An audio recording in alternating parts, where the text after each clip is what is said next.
Hello everyone, thank you for joining today's webinar. I am Sumit Singh, an electric motor expert at EMWorks. Today's webinar topic is a deep dive into the Nissan LEAF motor design. Here is today's agenda.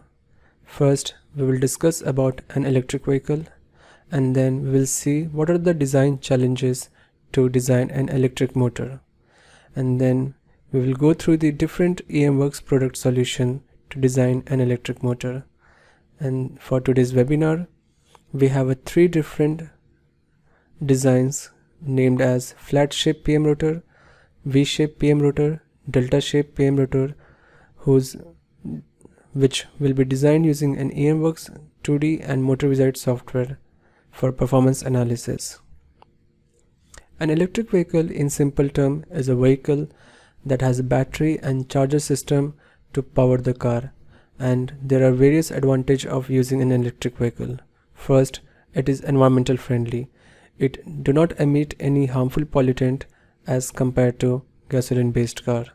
Next, it has a low maintenance. Since the number of rotating part is reduced in an electric vehicle, therefore the maintenance required is also lower compared to gasoline based car.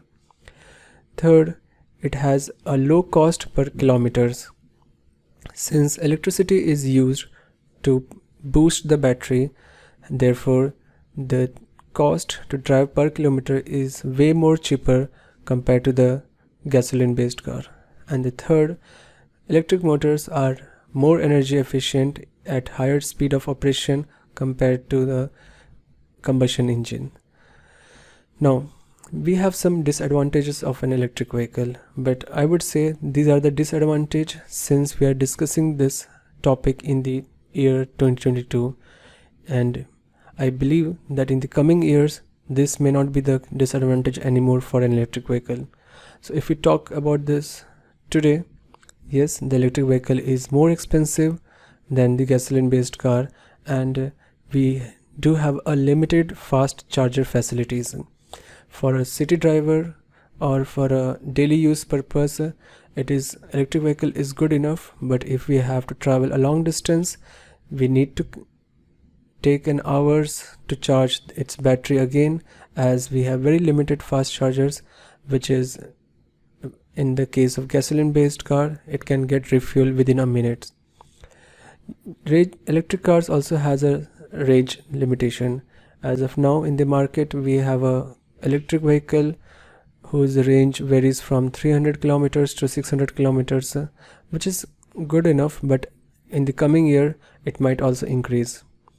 And the third is the battery life. So just like a smartphone, the battery capacity keeps on reducing over years of usage, and I feel that the battery technology has improved a lot, and in the coming years there will be a battery packs which will not require a more frequent recharging and will have a longer life. So here is some statistic for an electric vehicle. If we see the figure 2, which shows the global electric car sales, and in the year 2019 there were 2.2 million cars were sold worldwide, whereas just in the gap of 2 years it got 3 times, and 6.6 million cars were sold worldwide. And it's interesting to see here that the China contributes the 50% of the worldwide electric car sale, and then comes the Europe and then United States, and the rest of the countries are just in the 10% of the car sales. And also this 6.6 million represents nearly 9% of the total car available on the road. So we can say that 9% of the car has been already replaced by an electric vehicle. On the right hand side, we have an average price of battery packs. So if we compare the price between 2010 to 2020, we can see that there has been tremendously drop in its battery price. A battery costing around $1,200 per kilowatt hour in the year 2010 has reduced to nearly $170 or $180 per kilometer hour. And here is an interesting fact that if a car having a battery capacity of 50 kilowatt hour was purchased in 2010, and now there will be a price difference of $53,000. So as we discussed in the previous slide, that electric vehicle has a disadvantage of having a higher cost. So now in this graph, if we compare the price of a gasoline car versus electric car, so if we see the cost of production for vehicle and powertrains remains same, or it might also reduce in the coming year, but if we assume it is gonna be same, just if we look at the battery price, how it is declining over a year, we estimate that by the year 2025, just in the next 3 years, the gasoline car cost will be equivalent to the electric car cost, and in the next 5 years it will be cheaper compared to gasoline based car. On the right hand side we have a figure 5 which shows the ratio of an electric vehicle stock versus the public charging points in the year 2020. And if we see the South Korea, for every 2 electric vehicle there is a 1 public charging point, whereas in the United States for 18 electric vehicle we just have a single charging points available. So I hope in the coming years this ratio will be improved and we'll have enough charging points to charge all the electric vehicles which are running on the road. Now here is a very interesting comparison to understand. Many people say that electric vehicle is not completely green because we use an electricity supply from the grid to charge its battery pack, and these electricity generated at the power stations are either by the coal or nuclear energy. So how can the electric vehicle be a completely green? So here we need to understand that there are 2 different sectors. One is power sector and then second is in transportation sector, and this transportation sector is itself responsible for the 25% of the carbon emission in the environment. So if we replace the gasoline car to buy electric vehicle, we can limit and control this 25% of carbon emission to the environment. And also there has been a lot of research going on in the power sector, or by including better efficient converters and using solar technology and wind turbines to reduce the carbon emission. So on the left hand side is a scenario where if we use a gasoline vehicle and run for 12,000 miles and we consider a mid-size or compact car, it emits around 11,000 lbs of carbon dioxide and 6.5 lbs of nitrogen oxide and some amount of particulate matter into the environment.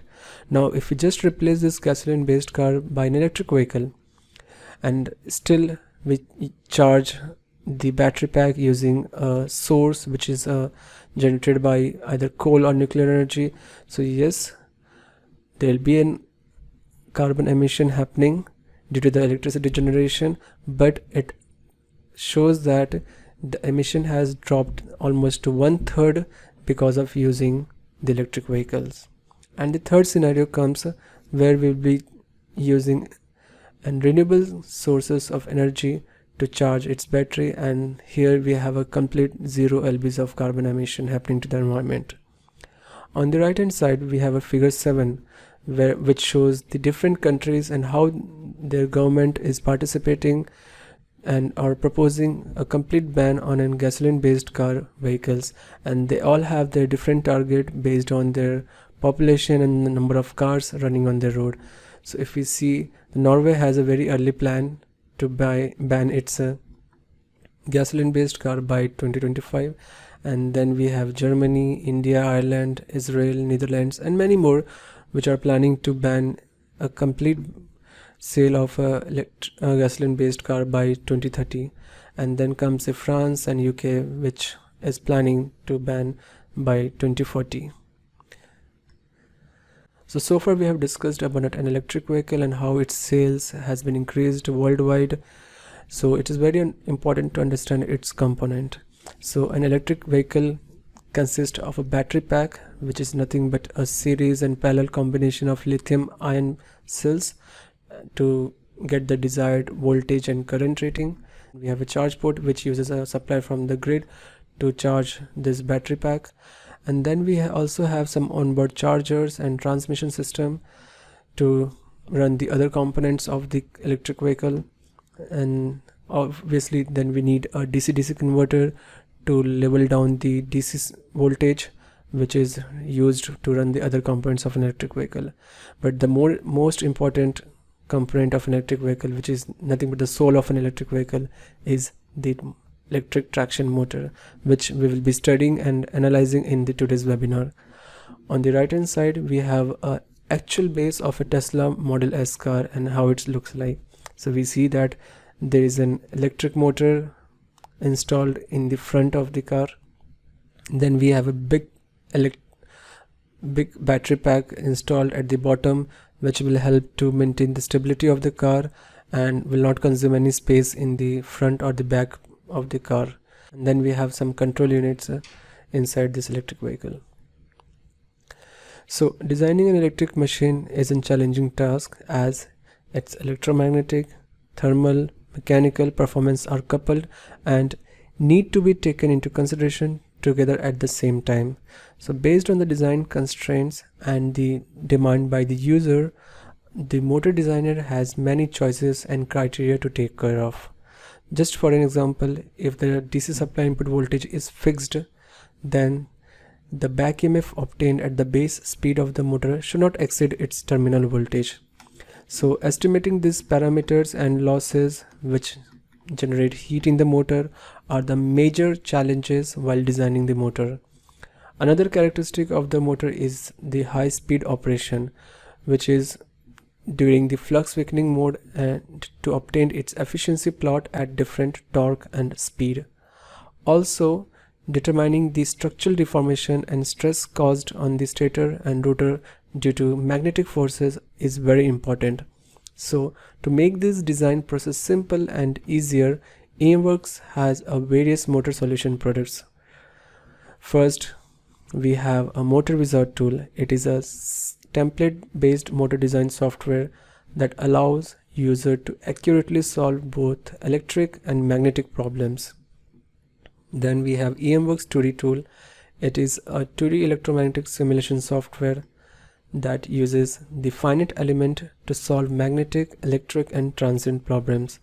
It also allows to couple a transient magnetic study to mechanical and thermal.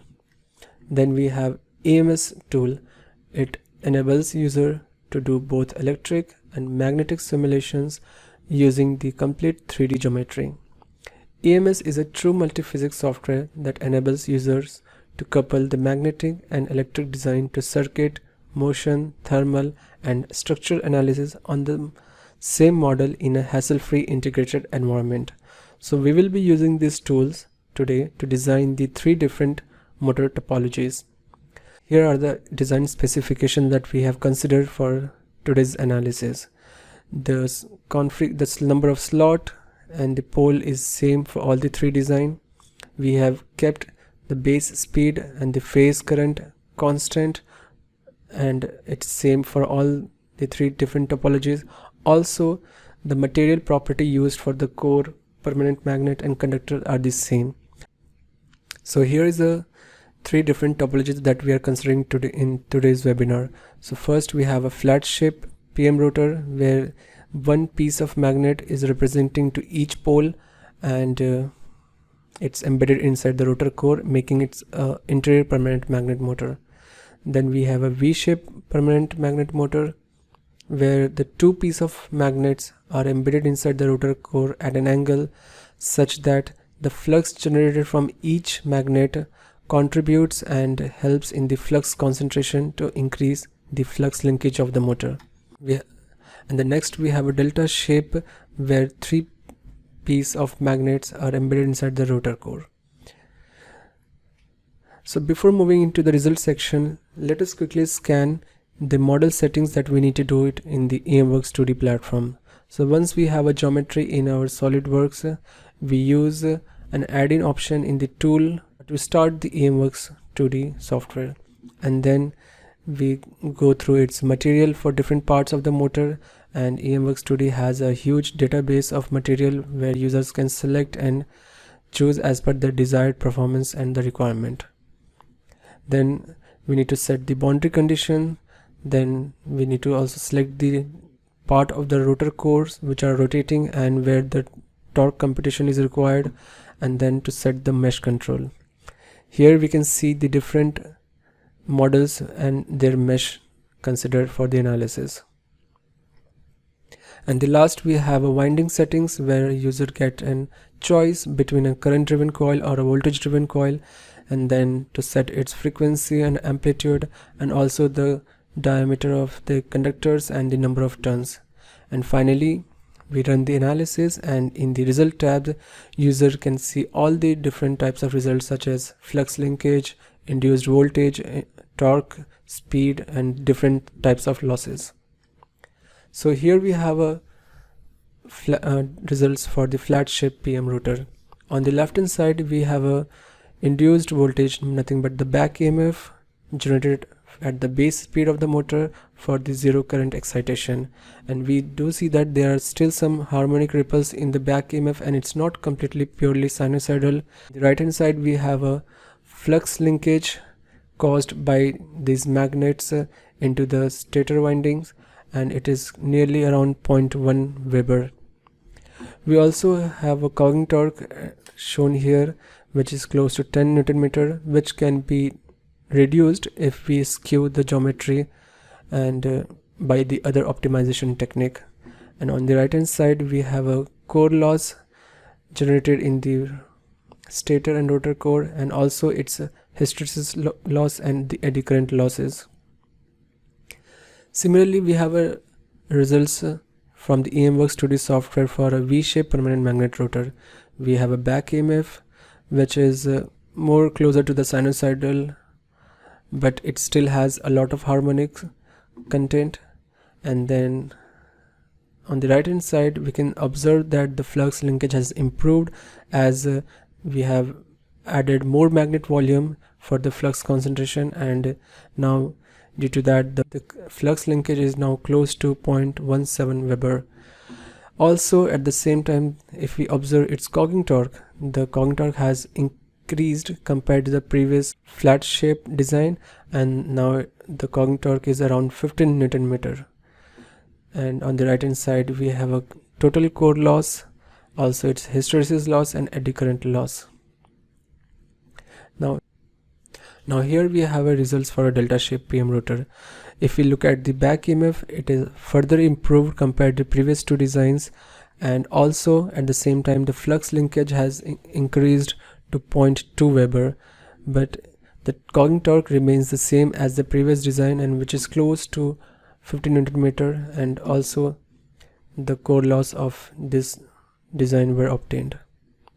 Now if we compare all the three different design and look into its electromagnetic torque performance, so the yellow color represents the electromagnetic torque for the delta shape permanent magnet motor, and its average is around 344 Newton meter. Then comes the blue color waveform which shows for the V-shape PM rotor, and its average is little lesser compared to the delta shape, and it is around 328 Newton meter. And the least, which is obviously as expected, is for the flat shape, which is around 274 Newton meter, since the magnet volume used were the lowest in case of the flat shape PM rotor. Next we have a flux density plot of all the three different motor topologies, and we can see in all the designs the saturation is happening at the bridge of the rotor core and it is very important to saturate that portion of the bridge, since it will avoid the flux leakage between the two poles. Next we have a thermal analysis done specifically for the coils, as coils are the source of the heat generation, and we see that all the temperature results are well within the properties of the insulation of the windings. Now we will use a MotorWizard tool to generate its torque versus speed, power versus speed, and efficiency map of all the three topologies which we simulated using an EMWorks2D software. MotorWizard is a user-friendly and quick and accurate. So here is a comparison for all the three designs, and as we observed in the EMWorks2D software, the torque was highest and around 344 Newton meter for the delta shape, and the similar trend has been observed even in the MotorWizard tool, and till the base speed the torque is constant, and as the speed increases the torque reduces to maintain the power constant, and the lowest torque is for the flat shape PM rotor. Now on the right hand side we see the output power curve versus speed, and since the base speed of all the three designs were same at 3800 rpm, so obviously the power for the delta shape will be the highest since it has the higher electromagnetic torque, and the lowest for the flat shape PM rotor. Next, using the MotorWizard tool, you can quickly generate the efficiency plot and compare its performance. As we can see here, the efficiency plot for flat shape, then in the center we have for the V-shape PM rotor, and on the right hand side we have for a delta shape rotor.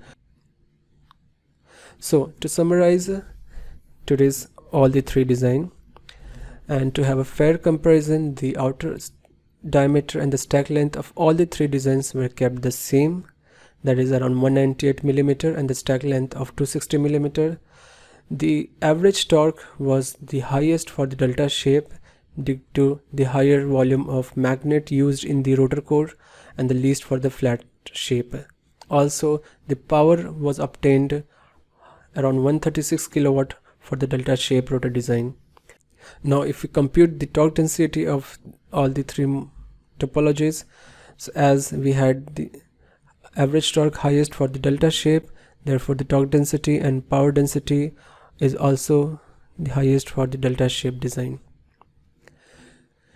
So in today's webinar we simulated three different motor topologies using an EMWorks2D, EMS and MotorWizard software, and the different performance curves were compared and analyzed, and it was found that the magnet flux linkage, torque density and power density were the highest in the delta model. And at the same time we need to understand that increasing a magnet volume always improves the performance of the motor, but it also adds to the cost of the manufacturing and prototyping the motor. But it is also important to understand that more amount of magnet inside the rotor core will also saturate the stator yoke and the back iron and the tooth of the stator cores, and which will generate the heat and reduce its efficiency of the motor. So in a nutshell, the selection of motor topology is basically a trade-off between the constraint and what are the performance we require from the electric vehicle. So here are the references. Now I would like to demonstrate delta shape rotor PM using EMWorks2D software and MotorWizard software. So once we are into the SolidWorks platform and we have launched the EMWorks2D software using the tool option, here we have a model which is already simulated. So let us look at the full load analysis. First we'll set the property of a model. So once we are here, we right click on the model and then select properties. So in general properties we select the type of solution parameters to compute energy or compute circuit parameters, and then we set the time duration and then we set the input time increment, and also select the core loss parameters and its period. In coupling analysis we will set the angular velocity in degree per second, and we'll select all the part of a rotor core as a moving components. Under 2D geometry we set the length of the model and also select the coordinate as a planar, and under the advanced property we select the degree of accuracy that we are interested to run the simulation. To begin with, first we set the material of the different parts of the motor. So here we have set the magnet as N35, and we have set the rotor and stator as M250, and then we have stator conductors which are copper material. So once we are done with the material, we set the load resistance for the model, and then we compute torque, and where we select all the part of the rotor core. Then we set the mesh by using the different controls at the different parts of the model, and now we can see the mesh. So yeah, so here is the mesh setting, and then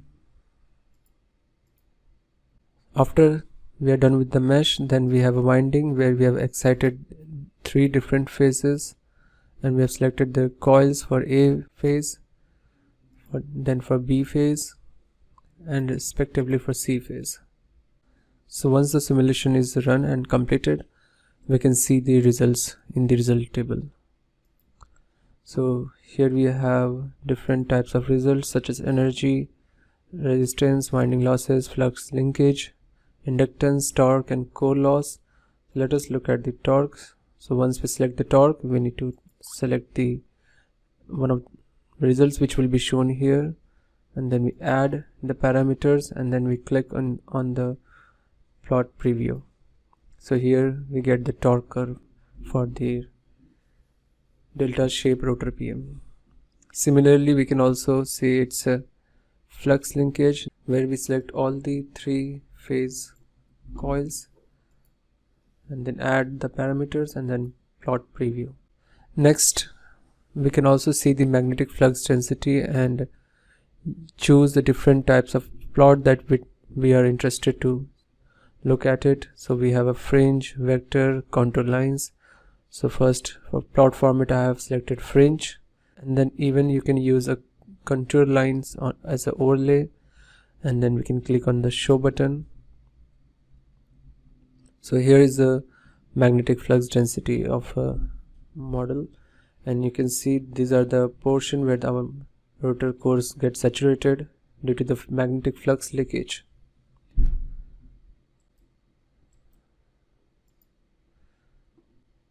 This is how we set the model and run its simulation using EMWorks2D software. Similarly, we have a MotorWizard tool which is already launched here, and we can use it's one of the parameters, that is a performance calculator, where we set the current as 490 ampere, speed and number of steps, and then we set the L axis and Q axis inductance, phase resistance, magnetic flux linkage and number of poles, and then we can see its torque versus speed.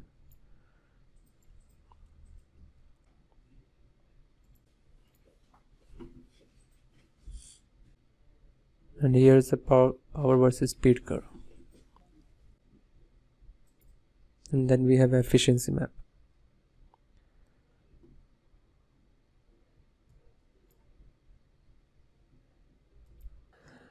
Thank you for attending today's webinar. Thank you so much.